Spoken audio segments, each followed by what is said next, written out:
All right. Hey, everyone, buckle up, because today we are diving deep into one of the most bizarre UFO events ever, the Karas Flak, Yeah. 1977, Uh-huh. Brazil, Yeah.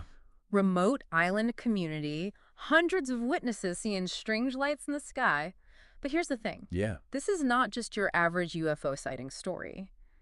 These lights, these objects, they weren't just observing, they were allegedly attacking. Yeah. And to help us make sense of all this, we've got a top Brazilian UFO researcher. He's been on the ground in Colares, Mm-hmm. talked to the witnesses, and get this, What? he has a personal connection to this whole thing. That's incredible. Yeah, a lot of UFO incidents you hear about, they involve visual sightings, lights in the sky, Right? but the Polaris flap is different. There's so many reports of people actually getting hurt interacting directly with these objects. It's unsettling, honestly, but it raises some really fascinating questions about what was going on, who or what was behind it. Okay, so let's just lay out the basics here. Over 2,000. Huh. 2,000 people reported being attacked by UFOs. And this wasn't just in Colares. This spanned multiple towns in the region. We're not talking quick little flybys either. These UFOs were seen emerging from rivers, forests. They were hovering over homes, some even shining beams of light like down through ceilings. Imagine, just picture. Oh, yeah. You're just in your house and suddenly there's this light beam coming right through your roof. People were terrified, absolutely terrified. I bet. They started self-quarantining. Oh, wow. They wouldn't leave their houses after 6 p.m. What gets me is just how many people we're talking about. Mm. And this wasn't just a one-night thing. It went on for months. It's hard to dismiss that. Yeah. You can't just say it's mass hysteria or people seeing things, especially with the way these objects were behaving. They seem to be doing this on purpose. Right. Getting up close and personal with people, it's wild. All right, so here's where it gets even creepier. Okay. Because we're not just talking about lights in the sky. We're talking physical effects. Right. There's this one account, this old man, he saw a woman get hit by a beam of light. Blood was dripping from her neck as something like a rope retracted back into the UFO. This is where we get the term chupa chupa, Oh, right. which literally translates to suck suck. Yeah. And it refers to these blood-drawn attacks. Hundreds of people went to the doctor reporting puncture wounds, anemia. Anemia. Yeah, like something was taking their blood. Wow. It makes you wonder, right? Were these beings, were they collecting biological samples? Why? It's a good question. This whole chupa chupa thing, it's really unique. We don't see this kind of aggressive behavior in other UFO cases. Oh, It's different. Totally. Makes you wonder, was this a group that was, I don't know, off on their own, rogue? Or was it a specific type of UFO Right. with like a specific mission? Okay, so obviously this got the attention of the Brazilian Air Force. Right. They launched a full-on investigation. It lasted for months. And they gathered 22. 22. 22 hours of footage. Wow. But- But Big mystery. what? Where is that footage now? Ooh. Our researcher, he thinks it ended up in the U.S., maybe with this same program that was looking into those alleged UFO crashes and the materials recovered from those. Interesting. I mean, you got to ask yourself, if governments are collecting this kind of evidence, Yeah. what's that say about what's really going on? It's a good point. It's like there's all this secrecy around UFO investigations. They gather evidence, but then poof, it's gone. Right. Kept from the public. And what's really interesting is our researcher's own connection to this. His father was an Air Force intelligence officer, and he eventually showed him some files, right? Yeah. These files had a crystal clear photo of a UFO. Really? He said the image was so perfect, if it came out today, people would say it was fake. Wow. But it makes you think, right? Yeah. What else is out there? What else are they hiding? Yeah. It's amazing how these personal experiences can change the way you see UFOs. Yeah. Even people with access to classified information, they struggle to make sense of what they've seen. Absolutely. And get this isn't just ancient history.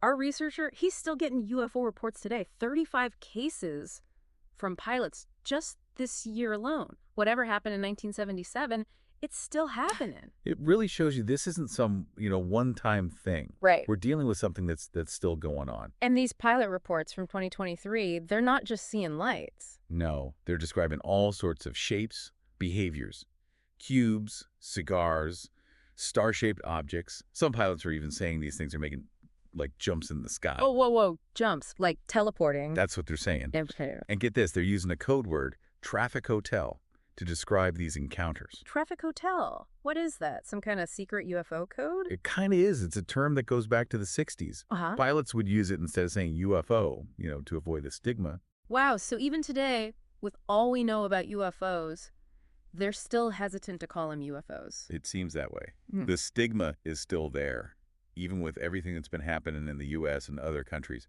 You have to wonder how many other encounters go unreported because of it. It's crazy, right? You see something incredible, something that defies explanation, but you're afraid to talk about it because people might think you're crazy. Exactly. But, going back to Karas, with those aggressive encounters, the Chupa Chupa phenomenon, it really is one of the most disturbing chapters in UFO history. No doubt. It makes you question everything you thought you knew about UFOs. What if not all of them are peaceful explorers? What if some of them have more sinister intentions? It's a chilling thought, but one we have to consider. And the fact that this happened in Brazil, a country that's been pretty open about UFOs, makes it even more intriguing. Right, they've released tons of documents, haven't they? Thousands. Their approach to UFOs has been way more transparent than the U.S., that's for sure. Yeah, the U.S. government, they've always been so secretive about UFOs. It makes you wonder what they're hiding. Well, even with Brazil's openness, there's still a lot we don't know about the Colores flap. Yeah, where's that 22 hours of footage?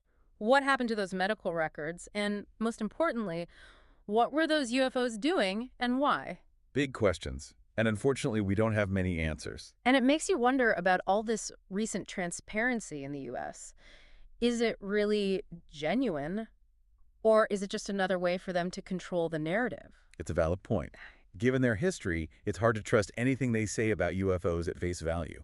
So where does that leave us? Well, I think it leaves us with a sense of cautious optimism. Cautious optimism. Yeah, on the one hand, you've got more people coming forward with their experiences, thanks in part to all the attention UFOs are getting in the U.S. Right. That could lead to more data, better understanding, maybe even some answers. But on the other hand, there are still powerful forces out there that don't want us to know the truth. Absolutely. The fight for transparency is far from over. So what does all this mean for you, the listener? It means you're living in a world where UFOs are no longer just a fringe theory. Right. They're real, and we need to start paying attention. We can't rely on governments or institutions to tell us the truth. We have to do our own research, think critically, and come to our own conclusions. Couldn't agree more.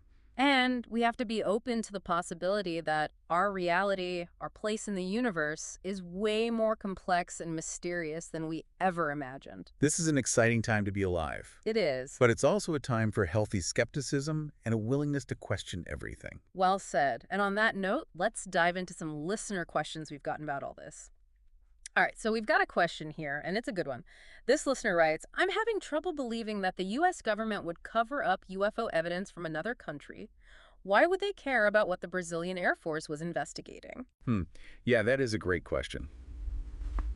I think it gets to, the whole issue of how countries work together or don't when it comes to UFOs. You got to remember, the U.S. has a long history of intelligence gathering, covert operations all over the world, usually for national security or geopolitical reasons, stuff like that. So you're saying maybe the U.S. saw something in that Brazilian footage, something they thought was important enough to step in, even if we don't know exactly why. Exactly. It's all speculation, but maybe they thought it was a threat, or maybe they just didn't want Brazil to get ahead technologically. Who knows? Yeah, it was the Cold War, right? Everyone was paranoid, especially about anything that seemed, I don't know, like a military thing. Right. So, a huge UFO flap in Brazil with advanced technology, maybe even hostile actions. Yeah, that would definitely caught their attention. For sure. It shows this whole UFO thing, it's not just a science question. It's a political thing, too. It could affect how countries get along, global security, all that. Absolutely. Yeah. It's bigger than we sometimes realize. And it's a puzzle we're still putting together, right? Yeah. Karas, it showed us that the truth about UFOs, well, it can be pretty strange. Definitely. It makes you question, what's real, where we fit in the universe. It's big stuff. Well, on that note, I think it's time to wrap up our deep dive into the Colores flap. Yeah. But before we go, I want to leave you with this. Stay curious, keep asking questions. Don't be afraid to, challenge what you're told, the official story. Who knows what we might find if we keep looking? The truth is out there somewhere. It's up to us to find it.